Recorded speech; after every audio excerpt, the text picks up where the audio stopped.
Didi Sorongan dari Tondano Pantai Kayoloya. Saya mengawali pertanyaan saya dengan pribadi Ibu Rita, mengapa Ibu pakai tudung atau kerudung? Ibu sudah mengawali tadi dengan 1 Korintus 11 ayat yang kelima, ya, dalam konteks budaya. Bukankah Alkitab mengatakan bahwa Yesus menentang budaya atau adat istiadat? Saya ingin tanggapan pertama. Kedua, masalah buah sulung. Apakah Ibu memiliki dasar dalil untuk kami paham yang mana Ibu mengatakan bahwa buah sulung itu adalah seberkas panen kasih? Baik, ya. Buah sulungnya dulu. Saya menulis sebuah laman di Sarapan Pagi. Itu adalah satu situs yang saya dirikan sejak tahun 2002 sampai hari ini. Dan artikelnya terus bertambah. Sekarang ini sudah lebih dari 19.000 artikel. Dan banyak diantaranya di situ adalah catatan ketika saya kuliah. Maka catatan itu karena dosennya beda, jadi catatannya, cara menulisnya juga berbeda. Jadi mengenai buah sulung adalah seberkas, ya. Nah, jadi di sini kata seberkas itu ada di sini, ya. Coba saya carikan, ya.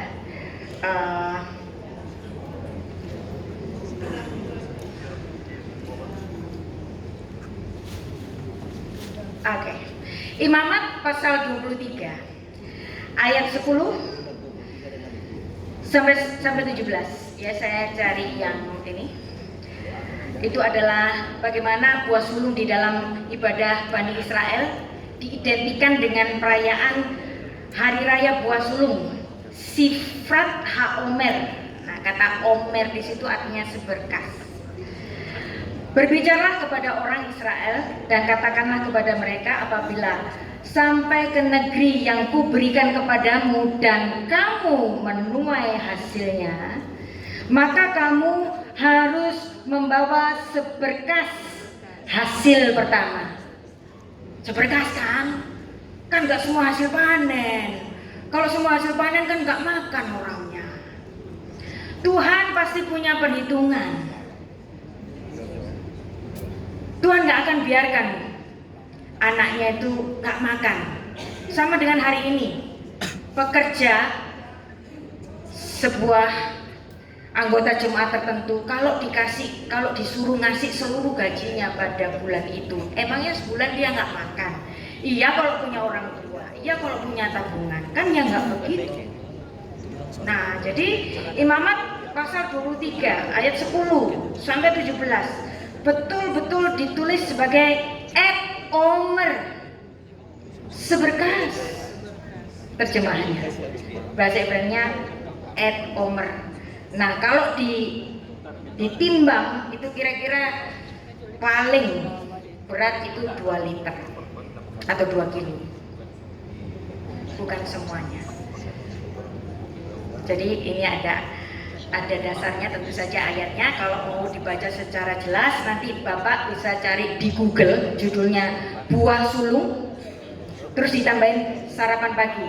Lalu nanti Anda klik, nanti akan diarahkan ke judul buah sulung. Nah, lalu kembali kepada pertanyaan yang pertama.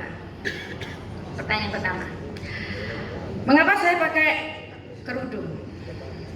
Tadi saya sebenarnya sudah memberikan dasarnya, ayatnya juga sudah, tetapi dalam konteks budaya.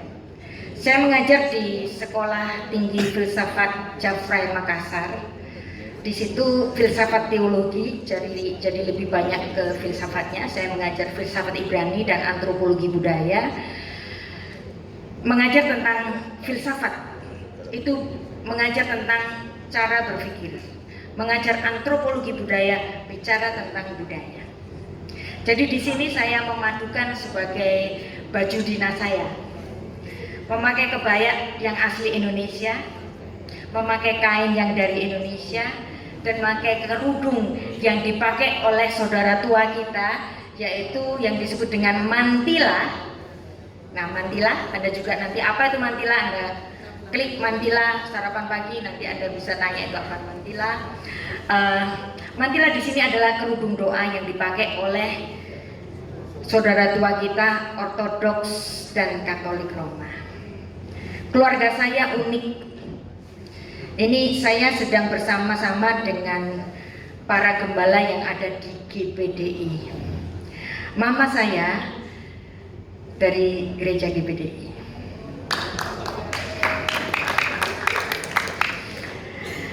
Saya lahir di Jombang di Jawa Timur. Di situ rumah saya itu bersebelahan dengan gereja. Nah, gereja ini ibu gembalanya itu seorang bidan GPDI, dan beliaulah yang menolong ibu saya ketika melahirkan saya. Jadi saya itu lahir procot, itu sudah Kristen ya. Jadi sudah GPDI ya. Karena lahir yang menolong adalah seorang bidan ibu gembala GPDI yang gerejanya kecil, masalahnya kecil tadi. Makanya ibu gembala harus tetap jadi bidan. Untuk menyokong keluarganya tetap harus jadi bidan. Dan papa saya itu seorang Katolik. Nah, jadi saya bisa masuk ke Katolik, bisa masuk ke GPDI. Nah, waktu saya SMA itu saya menjadi pelayan sebagai guru sekolah minggu di GKI. Nah, GKI itu gereja mainstream seperti GPIB gitu. Nah, lalu kemudian ketika saya muda, jalan-jalan dong ke Petani, ke sini. Lalu saya memilih bekerja di sekuler. Saya menulis di Sarapan Pagi sejak 2002 tanpa nama, jadi nggak ada yang tahu itu saya yang nulis. Sampai pada satu saat ada kebocoran, ketahuan saya yang nulis, itu tahun 2016. Dan sampai hari itu saya mulai mengajar secara face to face, tidak hanya ini mengajar atau di tulisan saja, tetapi saya lebih ke pengajaran. Nah, mengenai apa yang saya pakai di sini, saya ingin kita diperkaya. Karena saya yakin semua gereja di Indonesia ini adalah hasil dari penginjilan dari Barat. Entah itu Ortodoks Yunani maupun Katolik Roma maupun gereja Lutheran, Calvin dan lain-lain, itu semua datang dari Barat. Padahal Yesus Kristus bukan orang Barat. Yesus Kristus nggak lahir di Eropa, tetapi lahir di Bethlehem Efrata yang Asia seperti kita. Nah, artinya di sini saya mengajarkan sesuatu yang bukan baru sih, justru sebetulnya amat kuno, tapi belum dikenal oleh banyak kekristenan di Indonesia. Dan kekristenan di Indonesia yang sudah belajar banyak dari kekristenan Barat itu bukan berarti salah, bukan berarti jelek, enggak.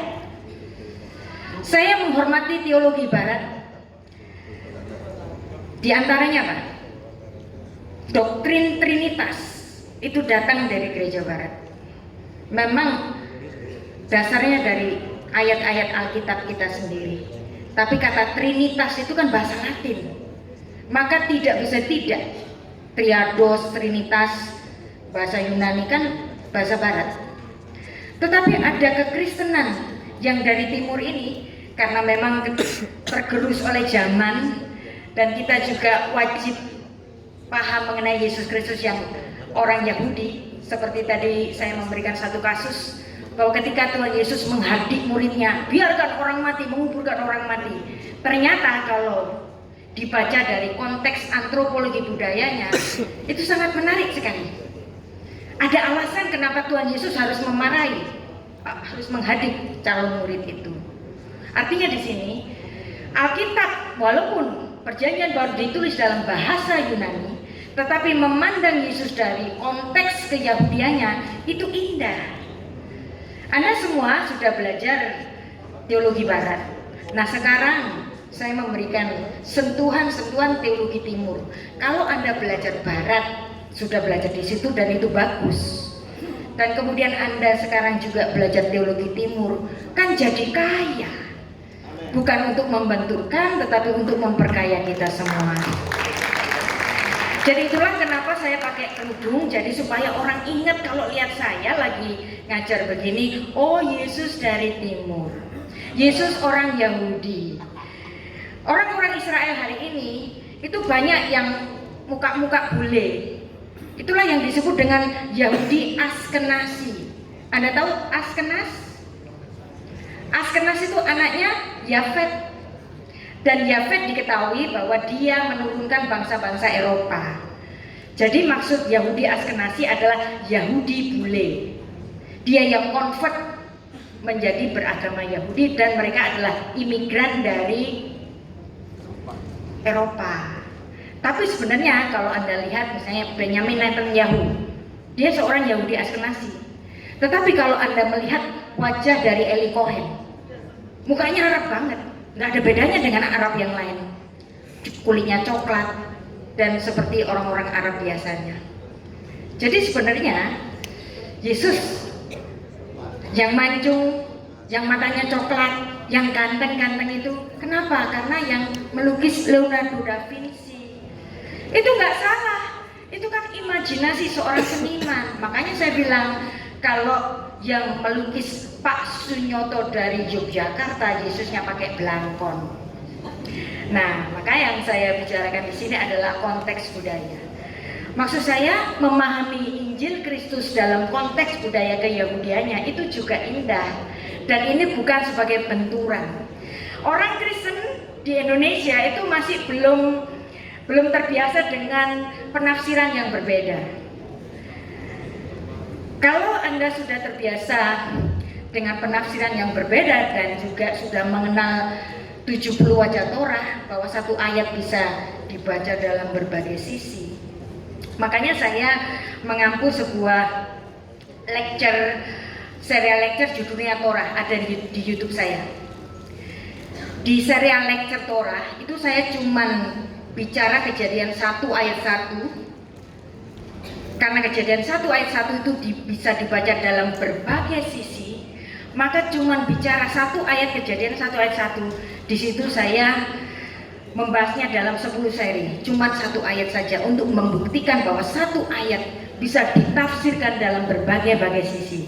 Jadi kehadiran saya mohon tidak dianggap sebagai pembeda, bukan, tetapi untuk memperkaya.